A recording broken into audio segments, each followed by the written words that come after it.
Donc j'ai rencontré mon mari, c'est un grand sportif et on a essayé de trouver un concept qui permettait de faire du sport en salle parce que nous habitions Brest et que ce n'était pas du tout une région qui était propice au sport extérieur. Donc on a créé un centre de remise en forme et nous avons connu très vite un grand succès et nous avons décidé de développer ce concept en franchise.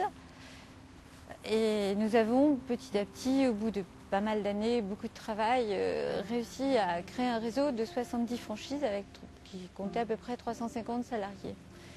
Nous avons ensuite fait l'objet d'un contrôle fiscal et ce contrôle s'est soldé par un redressement qui n'était pas justifié et qui a été contesté immédiatement par notre expert comptable pour sa totalité. Et en fait, les impôts ont reconnu donc leurs erreurs puisqu'il a été annulé à 96%.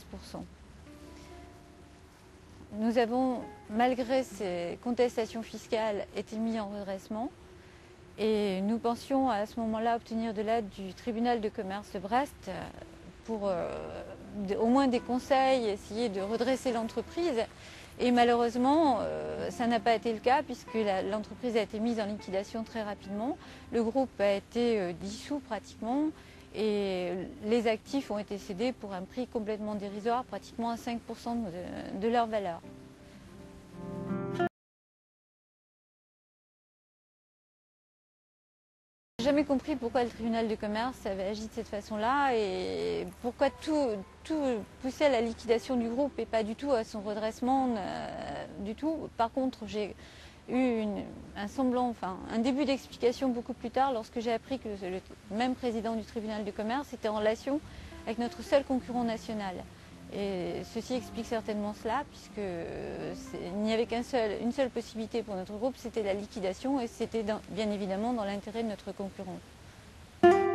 Quand mon beau-père, qui était médecin et qui était en même temps consul de Grèce, a donné sa maison à mon mari, et que mon père venait de mourir d'un cancer, j'ai dit bon ben on va faire quelque chose pour que tous ces gens qui sont merveilleux, qui travaillent comme des bêtes et qui meurent d'un cancer à 60 et quelques années, n'aient plus ces problèmes. Je vais faire un centre anti-stress. Malheureusement, comme il avait une magnifique maison, enfin du moins c'est ce qu'on pensait, eh bien, ça a fait la convoitise de juristes de Montpellier, avocats, etc.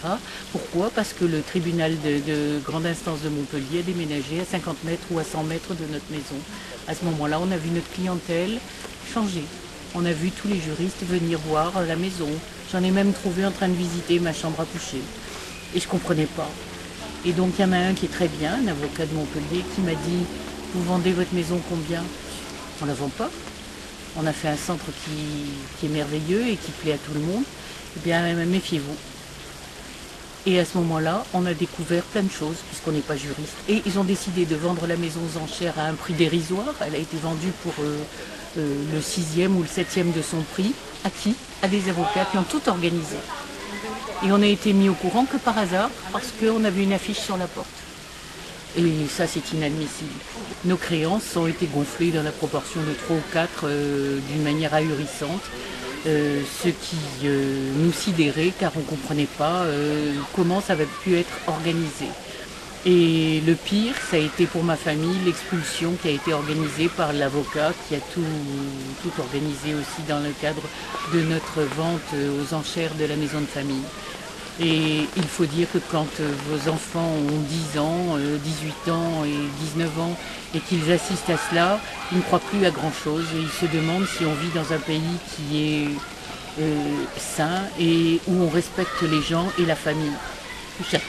J'avoue que depuis 15 ans, 17 ans que nous vivons cette situation, nous aidons nos enfants au maximum, nous vivons des procédures au quotidien, nous vivons des ATD fiscaux qui correspondent à des sommes énormes, qui ne sont pas toujours dues. Et l'un des représentants des services fiscaux de Montpellier nous a avoué qu'il travaillait aux ordres du liquidateur, car il ne fallait pas que nous ayons les moyens de payer nos avocats. Nos avocats nous ont souvent lâchés car tout simplement ils recevaient des pressions très graves par téléphone. Et d'autre part, pour terminer, il est évident qu'il y a une sorte de mafia en col blanc qui existe et qu'il faut absolument éliminer. Il y a des gens bien, c'est à eux de le faire.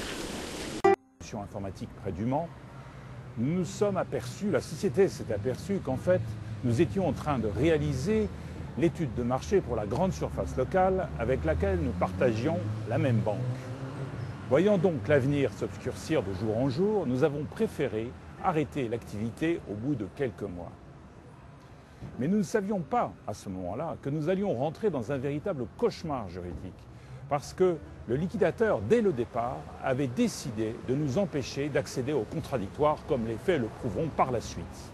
En effet, malgré 7 demandes appuyées pour tenter de vérifier, malgré le mandatement d'un avocat pour accomplir cette mission, en dernier recours, après avoir saisi le président de l'ordre des mandataires liquidateurs pour tenter de ramener le liquidateur à la raison, ce dernier n'a voulu rien entendre et il ne nous a jamais permis de vérifier. Je note au passage que le président de l'ordre des mandataires liquidateurs, ses injonctions, sa requête envers son collègue n'ont servi à rien, ce qui démontre par là même que leur pouvoir d'autorité et de contrôle est néant et nul. Pire encore, le liquidateur a maintenu jusqu'en cours de cassation que la vérification avait été accomplie de façon complètement légale et qu'elle était incontestable, pour employer ses propres termes. En réalité, il a fallu que je porte plainte pour faux et usage de faux contre ce liquidateur, pour qu'enfin il reconnaisse devant la justice professionnelle qu'il ne m'avait jamais convoqué et qu'il n'y avait jamais eu de vérification légale. Mais encore une fois, ce dernier s'est retranché derrière le personnel de son étude pour tenter d'échapper à sa responsabilité et pour dire qu'en fait, ce n'était qu'une simple erreur, une erreur qu'il avait pourtant personnellement commise à plus de 10 reprises. Il a fallu donc de nombreuses années pour que la justice professionnelle désigne un expert comptable et commissaire aux comptes, et que ces derniers puissent constater que l'ensemble de mes contestations étaient fondées et réelles. Ce liquidateur, en réalité, a profité de son statut d'auxiliaire de justice pour utiliser contre moi tout son pouvoir pour m'empêcher de vérifier, pour m'empêcher d'accéder au contradictoire, et tout cela vraisemblablement pour pouvoir s'enrichir. C'est vrai que cette procédure dans les tribunaux de commerce a été très éprouvante, parce que sans contradictoire, nous n'avons plus affaire à une justice. Nous avons affaire à une parodie de justice, à une mascarade, comme ce qui se passe dans les pays totalitaires.